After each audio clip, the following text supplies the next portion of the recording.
নমস্কার বন্ধুরা, #আবান্তিকার নতুন একটি ভ্লগে আপনাদের স্বাগত জানাই। প্রত্যেক বছর দুই বাংলা থেকে বহু মানুষ বিদেশে যাত্রা করেন।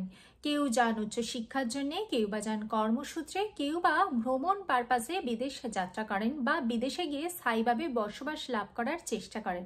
তাদের অনেকের মনে প্রশ্ন থাকে বিদেশে যাত্রার সময় কি কি নেব আর কি কি নেব না, কোন জিনিসটা বিদেশের সস্তা বা কোন জিনিসটা বিদেশের সহজলভ্য, যেটা এখানেতে অনেকটাই বেশি দাম পড়ে থাকে। আজকে আমি এই ভিডিওর মাধ্যমে আপনাদের সাথে আলোচনা করব প্রথমবার বিদেশ যাত্রার সময় বা বিদেশে গিয়ে স্থায়ীভাবে বসবাস করার জন্যে কোন কোন জিনিসটা আমাদের নেওয়া উচিত এবং কোন কোন জিনিসটা বিদেশ থেকেই কিনে নেওয়া সহজ হবে। এক্ষেত্রে আমি যখন আমেরিকায় গিয়ে স্থায়ীভাবে বসবাস শুরু করেছিলাম সেই সময়কার কিছু অভিজ্ঞতা আপনাদের সাথে শেয়ার করব। আমি আমেরিকা যাওয়ার সময় কোন কোন জিনিসটা দেশ থেকে এনেছিলাম এবং কোন কোন জিনিস বিদেশ থেকে কিনেছিলাম, সেই সমস্ত কিছু আজকে আমি আবান্তিকা শেয়ার করব আপনাদের সাথে এই ভিডিওর মাধ্যমে। তাই স্কিপ না করে পুরো ভিডিওটা আমার সাথে থাকুন। ভিডিওটা ভালো লাগলে লাইক করবেন, চ্যানেলটিকে সাবস্ক্রাইব করবেন। বিদেশ যাত্রার একদম শুরুর দিকেই আপনাকে যে কতগুলো কাজ করতে হবে, আপনাকে প্রথমেই আপনার যে টিকিট আছে সেই টিকিটটা চেক করে নিতে হবে। আপনার হ্যান্ড লাগেজ এবং আপনার চেক ইন লাগেজের অ্যালাউন্সেস কত, সেই অনুযায়ী আপনার প্রয়োজনীয় জিনিসপত্রের একটা লিস্ট তৈরি করে নেবেন। আপনার চেক ইন লাগেজেতে কী কী জিনিস নেবেন এবং হ্যান্ড লাগেজে কী কী জিনিস নেবেন তার একটা প্রথমে লিস্ট তৈরি করে নেবেন। আর আপনার আরেকটি করণীয় কাজ হলো, আপনি যে ক্যারিয়ারের সাথে যাচ্ছেন তাদের কাস্টমার কেয়ারের নাম্বারে কল করে তাদের লাগেজ মেজারমেন্ট কি রয়েছে সেটা জেনে নেবার। কারণ এক একটা এয়ারলাইন্সের লাগেজ মেজারমেন্ট কিন্তু এক এক রকম, সেইটা কিন্তু আপনাকে ফলো করতে হবে। আপনার চেক ইন লাগেজে কী কী নেবেন এবং হ্যান্ড লাগেজে কী কী নেবেন সেই অনুযায়ী লিস্ট আপনাকে তৈরি করতে হবে। এবার আমি বলি যে হ্যান্ড লাগেজে আপনার কি কি জিনিস নেওয়া সাধারণত উচিত।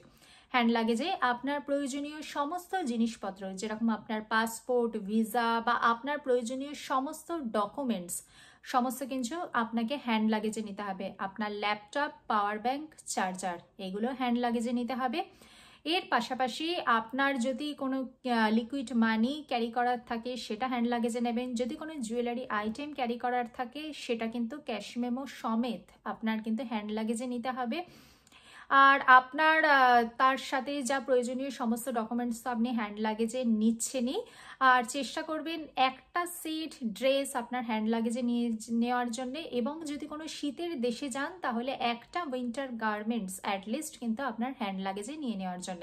হ্যান্ড লাগেজের মেজারমেন্ট আমাদের ক্ষেত্রে ছিল 7 কেজি। আমরা যখন আমেরিকা যাত্রা করেছিলাম ভায়া দুবাই হয়ে গিয়েছিলাম, আমাদের হ্যান্ড লাগেজের অ্যালাউন্সেস ছিল 7 কেজি এবং আমাদের চেক ইন লাগেজের 23 কেজি করে দুটো করে আমাদের চেক ইন লাগেজ অ্যালাউড ছিল। সেই অনুযায়ী আমরা আমাদের সমস্ত লাগেজ প্যাকিং করেছিলাম। আর এটা সবসময়তে মনে রাখবেন, কোনো দাহ্য পদার্থ কিন্তু হ্যান্ড লাগেজে নেবেন না। আর আপনার যদি কোনো লিকুইড কিছু নেয়ার থাকে, যেরকম আপনার যদি কন্ট্যাক্ট লেন্স সলিউশন থাকে, তাহলে চেষ্টা করবেন সেটা যেন 100 ml এর মধ্যে হয়ে থাকে। আর আপনার যদি কোনো ওষুধ নেওয়ার থাকে তাহলে চেষ্টা করবেন তার প্রেসক্রিপশন সাথে নেবার। প্রয়োজনীয় ওষুধপত্র অবশ্যই হ্যান্ড লাগেজে নেবেন, কারণ সেটা কিন্তু আপনার অনেক সময়তেই দরকার হতে পারে। আর আপনার যদি কোনো ড্রাই ফ্রুটস বা বিস্কিট নেওয়ার থাকে তাহলে সেটাও আপনি হ্যান্ড লাগেজে নিতে পারেন। আর জলও আপনি যদি নিতে চান তাহলে হ্যান্ড লাগেজে নিতে পারেন, কিন্তু সেই ওয়াটার বটলটাও যেন 100 ml এর বেশি কোনো মতেই না হয়ে থাকে, কারণ 100 ml এর বেশি হলে সেটা কিন্তু আপনার কিন্তু এয়ারপোর্টে কিন্তু অ্যালাউ করবে না, সিকিউরিটি চেকিংয়ে হয়তো আটকে দেবে। তাই এই ব্যাপারগুলো কিন্তু হ্যান্ড লাগেজ প্যাকিং করার সময় অবশ্যই কিন্তু মাথায় রাখবেন। এবার আসি check in luggage. Check in লাগেজের আপনার আপনার যে ক্যারিয়ারের যে লাগেজ মেজারমেন্ট যে রেশিও রয়েছে সেই অনুযায়ী আপনাকে ফলো করতে হবে। আর আপনি সেখানেতে আপনার যা প্রয়োজনীয় জিনিসপত্র রয়েছে সেটা নিতে পারেন, কিন্তু সবসময়তে চেষ্টা করবেন আপনার ওয়েট যেন লাগেজের ওয়েট যেন বেশি না হয়ে থাকে। এই ক্ষেত্রে আমরা এই ডিভাইসটা দিয়ে আমরা সমস্ত লাগেজ মেজার করেছিলাম, কারণ আমাদের 23x2 মানে 46 কেজি করে চেক ইন লাগেজ অ্যালাউড ছিল। তাতে যদি আমাদের বেশি হয়ে যেত তাহলে অনেক টাকা ফাইন হতো। তো আমরা এইরকম ডিভাইস কিনে নিয়েছিলাম এবং সেটা দিয়ে মেজার করে কিন্তু আমরা এয়ারপোর্টে গিয়েছিলাম। আপনারা আপনাদের প্রয়োজন মতো এরকম কোনো ডিভাইস পারচেস করে নিতে পারেন। এটা অনলাইনেও পেয়ে যাবেন বা অফলাইন কোনো স্টোরেতেও পেয়ে যেতে পারেন। চেক ইন লাগেজের ক্ষেত্রে একটি কথা বলবো যে আপনারা চেক ইন লাগেজে একটা আইডেন্টিফিকেশন মার্ক করে রাখবেন, যাতে যখন আপনার চেক ইন লাগেজটা আসবে সেটা যাতে কালেক্ট করতে সুবিধা হয়, আইডেন্টিফাই করতে যাতে সুবিধা হয়ে থাকে। চেক ইন লাগেজের একটা ফটো তুলে নেবেন, যাতে পরবর্তীকালে বাই চান্স যদি কোনো কারণে হারিয়ে গিয়ে থাকে তাহলে আপনি যাতে সেটা শো করতে পারেন। আর আরেকটি কথা বলে রাখবো যেটা আমাদের ক্ষেত্রে খুব কাজে লেগেছিল, সেটা হচ্ছে আমরা আমেরিকান টুরিস্টারের লাগেজ পারচেস করেছিলাম এবং সেখানেতে টিএসএ লক ছিল। অনেক এয়ারপোর্টে, বিশেষ করে আমেরিকার এয়ারপোর্টগুলোতে টিএসএ লক কিন্তু দেখা হয়ে থাকে। সেই টিএসএ লক যদি থাকে তাহলে আপনাদের অনেক সুবিধা হয়ে থাকবে। টিএসএ লক যদি আপনার লাগেজে নাও থেকে থাকে তাহলে আপনি যে কোনো স্টোর থেকে, মানে লাগেজের যে সমস্ত স্টোরগুলো রয়েছে সেই সমস্ত স্টোর থেকে কিন্তু টিএসএ লক পারচেস করতে পারেন। সেক্ষেত্রে কিন্তু টিএসএ লক কিন্তু অনেক বেশি সিকিউরড হয়ে থাকে। প্রথমবার বিদেশে গিয়ে স্থায়ীভাবে বসবাস স্থাপন করার ক্ষেত্রে কিছু কিছু জিনিস যেগুলো কিন্তু আমাদের কম বেশি প্রত্যেককেই নিতে হয়। প্রথমেই দেখিয়েছি এই যে এটা হচ্ছে লাগেজ মেজার করার জন্য, এটা ভীষণই ইম্পর্ট্যান্ট। এটা আমরা অনলাইনে পারচেস করেছিলাম। এরপরেতে আসে হচ্ছে ইউনিভার্সাল অ্যাডাপ্টার। এই জিনিসটা এটা কিন্তু ভীষণই গুরুত্বপূর্ণ, তা আপনি ইউএসএ ইউকে যে কোনো দেশেই যান না কেন, কারণ এখানকার আমাদের দেশের প্লাগ সিস্টেম এবং অন্যান্য বিদেশের প্লাগ সিস্টেমের থেকে কিন্তু অনেকটা ডিফার করে থাকে। তাই আপনার কিন্তু ইউনিভার্সাল অ্যাডাপ্টার কিন্তু অবশ্যই লাগবে, এটাও আপনি অনলাইনে পেয়ে যাবেন। এরপরেতে চলে আসে এরকম একটি পাওয়ার ব্যাংক। পাওয়ার ব্যাংকও কিন্তু ভীষণই জরুরি আপনার যদি প্রথমবার বিদেশে যাত্রা করেন, কারণ সেখানেতে লং জার্নি হবে এবং লং জার্নির ক্ষেত্রে কিন্তু পাওয়ার ব্যাংক কিন্তু ভীষণই জরুরি। এরপরেই চলে আসে লম্বা বিমান সফরের ক্ষেত্রে যেটি, সেটা হলো এয়ার আই মাস্ক। এটাও কিন্তু ভীষণই কাজে লাগে, কারণ আমাদের যখন আমরা আমেরিকা বা কোনো ইউরোপিয়ান কান্ট্রি বা ইউকেতে যাই তখন একটা লম্বা বিমান সফর করতে হয়, তখন কিন্তু এইগুলো ভীষণই কাজে লাগে। আর এরপরেতে চলে আসছি এই দুটো জিনিস, যাদের ধরুন ফ্লাইটেতে সাউন্ডের প্রবলেম রয়েছে তাদেরকে কিন্তু এইগুলো ভীষণই কাজে লাগে। এইগুলো কানেতে এরম করে পুশ করে দিলে কিন্তু কানেতে আপনি নিশ্চিন্তে ঘুমোতে পারবেন। এটা তো আমার ভীষণই দরকারি বলে মনে হয়ে থাকে। আমার ব্যক্তিগতভাবে এই জিনিসটা কিন্তু খুবই কাজে লেগেছিল। আর এই কয়েকটি জিনিস যদি আপনার থেকে থাকে তাহলে কিন্তু আপনার বিমান সফর কিন্তু কোনো অতটা কষ্টদায়ক হবে না, কারণ যেহেতু আমরা আমেরিকা বা বিদেশে গেলে, একটা কানাডার মতো দেশে গেলে যেহেতু আমাদের লম্বা বিমান সফরের দরকার হয়, তাই কিন্তু এই কয়টা জিনিস কিন্তু একটু মাথায় রাখবেন। আর পাশাপাশি আপনি চেষ্টা করলে একটা নেক পিলো নিয়ে রাখতে পারেন, যাতে আপনি যখন ফ্লাইটে রেস্ট করবেন তখন আপনার হয়তো একটু সুবিধা হয়ে থাকবে। এরপরে আসি আপনাকে আর কি কি জিনিস নিয়ে আসতে হবে সেই সম্পর্কে। আপনি যদি চশমায় অভ্যস্ত হয়ে থাকেন, আপনার যদি চোখে প্রবলেম থাকে, তাহলে চেষ্টা করবেন বিদেশে আসার আগে থেকেই চোখ টেস্ট করে সেই অনুযায়ী চশমা নিয়ে আসতে। এবং চশমার প্রাইস কিন্তু বিদেশে অনেকটাই বেশি হয়ে থাকে আমাদের দেশের তুলনায়। যদি আপনি চশমাতে অভ্যস্ত হয়ে থাকেন তাহলে চেষ্টা করবেন অ্যাটলিস্ট 2 সেট করে চশমা নিয়ে আসার। এবার আসি কি কি ড্রেস আপনি ক্যারি করবেন। আজকে আপনি যদি ইউএসএ, কানাডা, ইউকে বা ইউরোপের মতো কোথাও ভ্রমণ করেন তাহলে সেখানেতে কিন্তু ওয়েস্টার্ন ওয়্যারের প্রচুর কালেকশন থাকবে। তবে প্রাথমিকভাবে কিছুদিন কাটানোর মতো ওয়েস্টার্ন ওয়্যার আপনি অবশ্যই দেশ থেকে নিয়ে আসতে পারেন।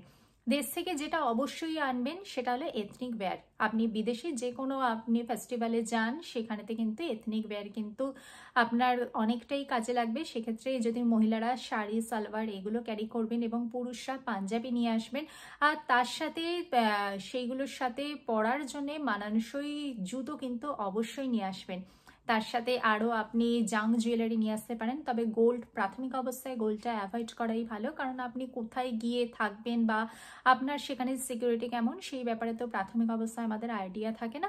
তাই চেষ্টা করবেন জাং জুয়েলারি প্রচুর ক্যারি করার, কিন্তু গোল্ডটা প্রাথমিক অবস্থায় অ্যাভয়েড করাই ভালো। বিদেশে অনেক জায়গাতেই দেখবেন পাবলিক ট্রান্সপোর্ট কিন্তু উন্নত নয়, সেক্ষেত্রে গাড়ি যদি আপনাকে কিনতেই হয় তার জন্য যদি আপনার দেশেতে ড্রাইভিং লাইসেন্স থেকে থাকে তাহলে চেষ্টা করবেন আপনার ড্রাইভিং লাইসেন্সকে ইন্টারন্যাশনাল ড্রাইভার্স পারমিটে কনভার্ট করে আনার জন্য, তাহলে কিন্তু প্রাথমিক অবস্থায় আপনার অনেকটাই সুবিধা হয়ে থাকে। আপনার যদি মোবাইল বা কোনো ইলেকট্রনিক্স গ্যাজেট কেনার প্ল্যান থাকে যেমন ধরুন ল্যাপটপ, চার্জার, এরকম এরকম টাইপের কিছু, সেক্ষেত্রে দেশ থেকে না কিনে আপনি চেষ্টা করবেন বিদেশে এসে কেনার জন্য, কারণ বিদেশে কিন্তু ইলেকট্রনিক্স গ্যাজেট দেশের থেকে তুলনামূলকভাবে অনেকটা সস্তা বলেই মনে করা হয়ে থাকে। আর আপনি যে কোম্পানির আপনি মোবাইল ফোন ইউজ করছেন, যদি আপনি স্যামসাং বা আপনি আইফোন ইউজ করেন তাহলে ইউএসএতে আপনি অনেকটাই সেফ জায়গায় রয়েছেন। কিন্তু যদি আপনি চাইনিজ কোনো ফোন ইউজ করে থাকেন, যেরকম ধরুন ভিভো, ওপো, এমআই, এই সমস্ত ফোন কিন্তু অনেক সময়তে বিদেশে চলে না, সেই ব্যাপারগুলো একটু মাথায় রাখবেন। সেক্ষেত্রে আপনি পরবর্তীকালে বিদেশে আসার পর কোন কোম্পানির মোবাইল কানেকশন ইউজ করছেন তার উপরেতে ডিপেন্ড করে। আপনি সেই কোম্পানির ওয়েবসাইটে গিয়ে একটু চেক করে নেবেন যে আপনার কাছে যে সেটটা রয়েছে সেই সেটটা বিদেশেতে আপনার মোবাইল কানেকশনের সাপোর্ট প্রোভাইড করবে কিনা। এক্ষেত্রে আমরা প্রথমেতে আমেরিকায় আসার পর আমাদের কিন্তু X80 Pro কাজ করেছিল, কিন্তু অনেক মানুষ রয়েছেন যাদের আমেরিকাতে ভিভো সেট কাজ করে না, কিন্তু আমাদের ভিভো X80 Pro ছিল, সেটা কিন্তু আমাদের এখানেতে একদমই ঠিকঠাকভাবেই কাজ করেছিল। আপনি দেশে যদি hair straightener, hair dryer, mixer, juicer এই সবেতে অভ্যস্ত হয়ে থাকেন তাহলে চেষ্টা করবেন সেইগুলোতে দেশের জিনিস দেশেই নিয়ে আসার, কারণ বিদেশে আসার পর ভোল্টেজের কিন্তু অসম্ভব ডিফারেন্স হয়ে থাকে। সেক্ষেত্রে দেশীয় জিনিসগুলো কিন্তু বিদেশে আসার পর কিন্তু ভোল্টেজের ডিফারেন্সের জন্য প্রাথমিক অবস্থায় হয়তো কিছুদিন চলে, তারপরে কিন্তু কাজ নাও করতে পারে। সেক্ষেত্রে সেই ব্যাপারগুলোও কিন্তু অবশ্যই একটু মাথায় রাখবেন। এবার আসি মহিলাদের কথায়। যে সমস্ত মহিলারা বিশেষ কোনো কসমেটিক ব্র্যান্ড ইউজ করে থাকেন তাহলে তারা চেষ্টা করবে তার অন্তত 1 বা 2 সেট নিয়ে আসার জন্য, কারণ বিদেশে আসার পর ক্লাইমেট চেঞ্জ হবে এবং তার জন্য আপনার স্কিনের যে টেক্সচার সেটা চেঞ্জ হয়ে যাবে, আপনার হেয়ার স্টাইল চেঞ্জ হয়ে যাবে। তার জন্য হয়তো প্রাথমিক অবস্থায় আপনি কোন ব্র্যান্ড বিদেশে আসার পর স্যুট করবে সেটা বুঝতে পারবেন না। তাই প্রাথমিক অবস্থাতে চেষ্টা করবেন আপনি দেশেতে যে ব্র্যান্ড ইউজ করতেন তার অন্তত একটা করে সেট নিয়ে বিদেশে আসার জন্য। তারপরে এখানেতে আপনি দেখতে দেখতে আপনি বুঝতে পেরে যাবেন যে আপনার সাথে কোন ব্র্যান্ডটা স্যুট করছে। বিদেশে আসার পর কিন্তু নিজের কাজটা নিজেকেই করতে হবে। আপনার দেশে আপনার রান্না করা বা ঘর গৃহস্থালির সমস্ত কাজ করার জন্য আপনার হেল্পিং হ্যান্ড থাকলেও বিদেশে কিন্তু নিজের কাজটা নিজেকেই করতে হবে। বিদেশে আসার পর প্রাথমিক অবস্থায় আপনাকে হয়তো বাসন কেনা বা আপনার মশলা কেনার জন্য অনেকটা সময় আপনাকে ইনভেস্ট না করে আপনি চেষ্টা করবেন প্রাথমিক অবস্থায় প্রেসার কুকার, চাকি, বেলুন, চায়ের ছাঁকনি বা ননস্টিক কুকওয়্যারের কিছু সেট বা স্টিলের কিছু খাবার থালা, বাটি এগুলো দেশ থেকে নিয়ে আসার জন্য। কারণ প্রাথমিক অবস্থায় এগুলো কিনতে গেলে কিন্তু আপনাকে অনেকটা ফিনান্সিয়াল বার্ডেন অ্যাড হয়ে থাকবে, সেটা অ্যাভয়েড করার জন্য আপনি প্রাথমিকভাবে কিছু সেট আপনি দেশ থেকে নিয়ে এলেন, তাতে আপনার সুবিধা হয়ে থাকবে। আর এখানে হয়তো আপনি এসে বিদেশে আসার পর আপনি যে অঞ্চলে থাকছেন সেখানে হয়তো ইন্ডিয়ান স্টোর সেরকম যদি না থেকে থাকে তাহলে আপনি চেষ্টা করবেন কোনো মশলা, যেরকম যে সমস্ত মশলাগুলো আমাদের দৈনন্দিন জীবনে যেরকম লেগেই থাকে, যেরকম গরম মশলা, জিরে, নুন, চিনি, হলুদ, এই সবগুলো 100 গ্রামের কোনো সিল্ড প্যাকেট নিয়ে আসার জন্য কোনো লুজ জিনিস আনবেন না, সবসময়তে চেষ্টা করবেন 100 গ্রামের সিল্ড প্যাকেট নিয়ে আসতে, তাহলে সেইগুলো কিন্তু অ্যালাউ আছে। তাই প্রাথমিক অবস্থাতেই কিছু মশলা বা কিছু ড্রাই ফুডস আইটেম এগুলো কিন্তু আপনি চেক ইন লাগেজেতে প্রাথমিক অবস্থাতে নিয়ে আসতে পারেন।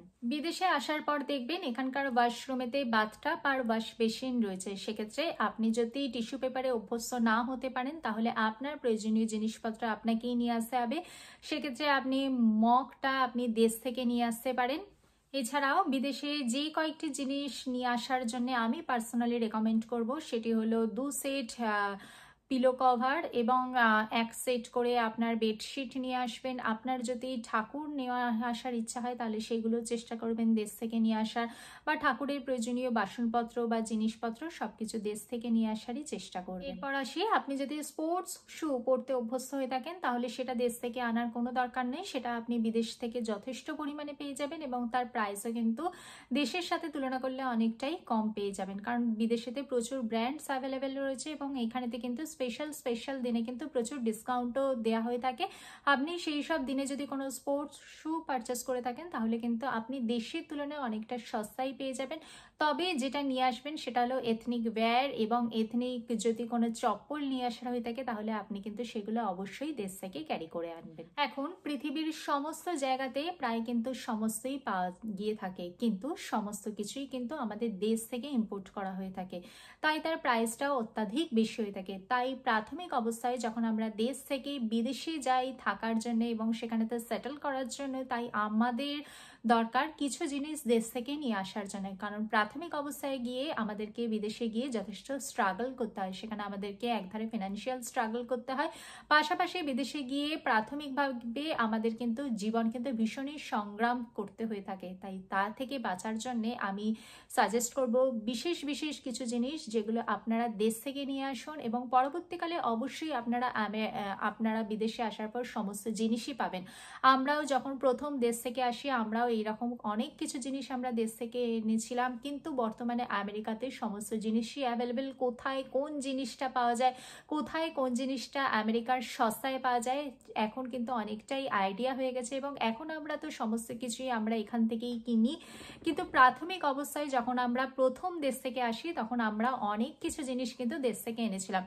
আমি এই ভিডিওর মাধ্যমে কোন কোন জিনিস দেশ থেকে নিয়ে আসা উচিত এবং কোন কোন জিনিস আপনারা বিদেশের সহজলভ্য বিদেশ থেকেই কিনতে পারেন সেই সম্পর্কে সুস্পষ্ট ধারণা দিলাম, এবং এখানে আমি আমার ব্যক্তিগত এক্সপিরিয়েন্সও শেয়ার করলাম। ভিডিওটি ভালো লাগলে লাইক করবেন, চ্যানেলটিকে সাবস্ক্রাইব করবেন।